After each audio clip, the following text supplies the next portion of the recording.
tant qu'acteur académique dans le projet, nous avons une approche qui est plutôt orientée vers tout ce qui est transfert de technologie. Donc, dans notre équipe, on développe des méthodes de compression 3D et puis d'autre part des méthodes d'indexation multimédia depuis maintenant une quinzaine d'années. Et puis Smart City Plus est pour nous une opportunité excellente de transférer ces recherches méthodologiques vers nos partenaires industriels dans ce contexte extrêmement foisonnant de tout ce qui est service pour la ville. Alors, la vision que j'ai, c'est celle d'une plateforme, une plateforme qui se veut au service, une plateforme pour les services multimédia de la ville. Et je pense qu'il y a deux aspects qui sont importants dans cela. Il y a l'aspect de visualisation 3D.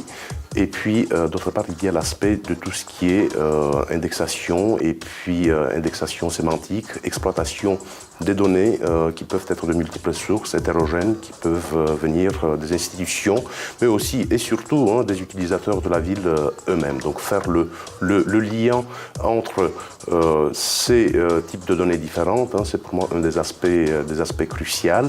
Et puis, je mentionnerai également tout ce qui est aspect d'accès ubiquitaire contenu en mobilité, en nomadisme, voilà, pour une ville qui sera plus accessible finalement.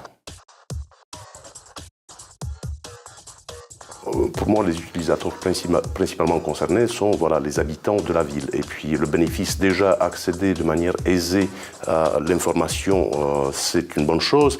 Mais pouvoir créer du contenu et le partager avec les autres pour une ville qui est plus dynamique et puis qui est plus ouverte et plus conviviale, alors ça sera encore mieux.